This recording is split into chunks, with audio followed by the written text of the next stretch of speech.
Olá, amigas. O que eu quero compartilhar com vocês hoje é algo que acompanha a humanidade desde a criação. Está em Gênesis 3, quando fala da queda de Adão e Eva.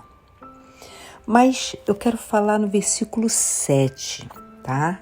Gênesis 3, versículo 7. Os olhos de ambos foram abertos e perceberam que estavam nus. Foram, então, juntar folhas de figueira para cobrir-se. Até hoje, a gente procura folhas de figueiras para nos cobrir. A folha de figueira, gente, é aquilo que a gente faz por conta própria. E aqui eu já não vou nem mais falar de pecado, tá? Eu vou falar de fraquezas mesmo, erros, fraquezas, debilidades que nós temos. A gente às vezes tenta cobrir isso com os muitos afazeres, com a religiosidade. E às vezes só basta a gente chegar diante de quem pode nos limpar e falar: Senhor, eu não consigo sozinha. Mas é difícil. É muito difícil. Sabe por que é difícil? Porque a nossa força está empenhada. Se eu não fizer isso, Deus não vai me ouvir. Olha o que diz aqui em Hebreus 2, versículo 9 em diante. Essa passagem, gente, quando eu li, me trouxe lágrima aos olhos. Diz assim: mas vemos sim Jesus, que por um momento foi feito menor que os anjos, coroado agora por Deus, com glória e honra, porque ele sofreu a morte por nós. Ora, pela graça de Deus, Jesus provou a morte por todas as pessoas. E era justo e conveniente que Deus, de quem tudo provém e por meio de quem tudo existe, permitisse que Jesus sofresse. Porque ao fazê-lo, ele estava levando filhos à glória. Ai, gente, como é lindo isso, né? Quando a gente abandona as folhas de figueira e crê nisso aqui, o sacrifício de Jesus leva a gente para a glória. Porquanto, por meio do sofrimento, Jesus tornou-se perfeito como autor da salvação. Ora, tanto aquele que santifica quanto os que são santificados têm agora o mesmo Pai.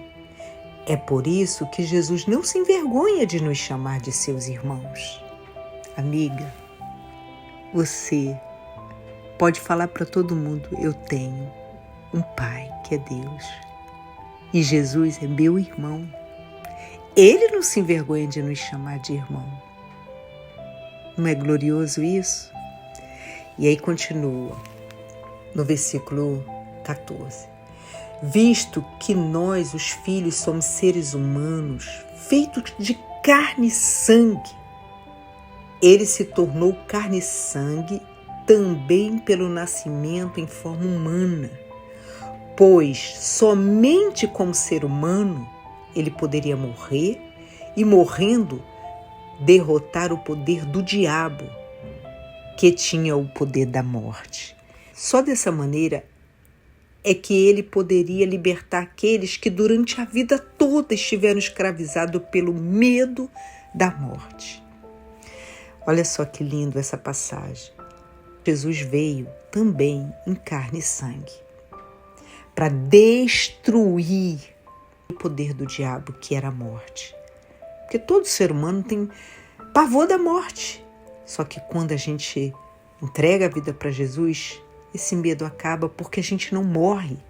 Ele ressuscitou, nós ressuscitaremos com ele. Vale a pena ter uma vida com Deus. O pavor da morte acabou. E aí ele diz assim: todos nós sabemos que ele não veio socorrer anjos, mas sim os descendentes de Abraão. Olha que lindo, ele não veio para socorrer os anjos, não. Ele veio socorrer a gente. E era necessário que Jesus fosse como nós, os seus irmãos, a fim de que ele pudesse ser diante de Deus o nosso sumo sacerdote, misericordioso e fiel, para perdoar os pecados do povo. Pois visto que ele próprio agora já passou pelo sofrimento e pela tentação, quando sofremos e somos tentados, ele sabe como é isso e assim é capaz de nos ajudar.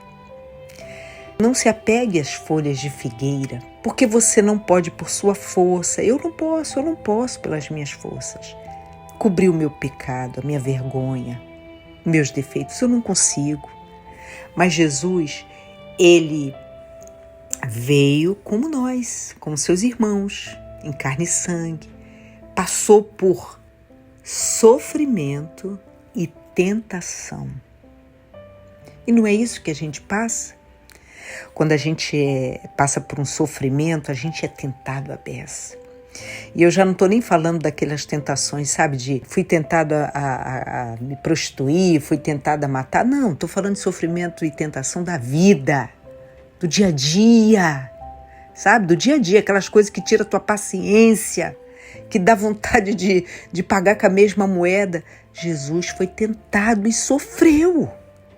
Por ter passado e sofrido isso, ele sabe e é capaz de nos ajudar.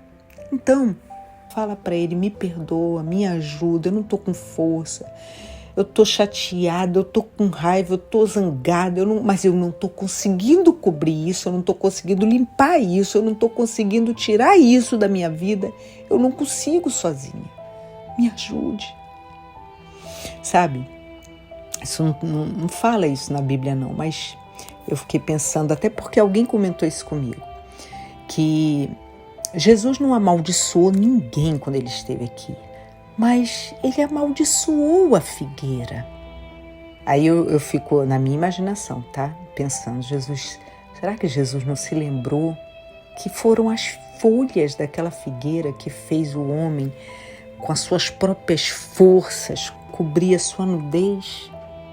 E ele falou, nunca mais nasce fruto de ti, porque nunca mais vai cobrir o pecado, vai cobrir o erro de ninguém. Nada pode, só o sacrifício de Jesus pode nos limpar do pecado, pode mudar a nossa vida.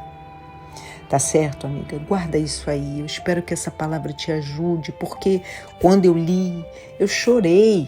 Eu falei, Jesus, o Senhor sabe a luta que a gente passa, me ajude. Quando a gente passa por um momento de sofrimento e vem as tentações para você falar, para você reclamar, você pede, Jesus, me ajude. E aí o Espírito Santo vem e te fortalece. E eu estou falando de fraquezas, mas se é pecado também, se você está vivendo momentos que você está vendo a hora de você cair no pecado mesmo, sabe? De acontecer algo que você fala, meu Deus, como que eu cheguei a esse nível? Clame a Ele antes que isso aconteça. E se aconteceu, peça a Ele perdão para que Ele te limpe, tá certo? Então fica o pão de hoje. Que Deus abençoe seu dia. Um beijo, fiquem com Deus. Tchau.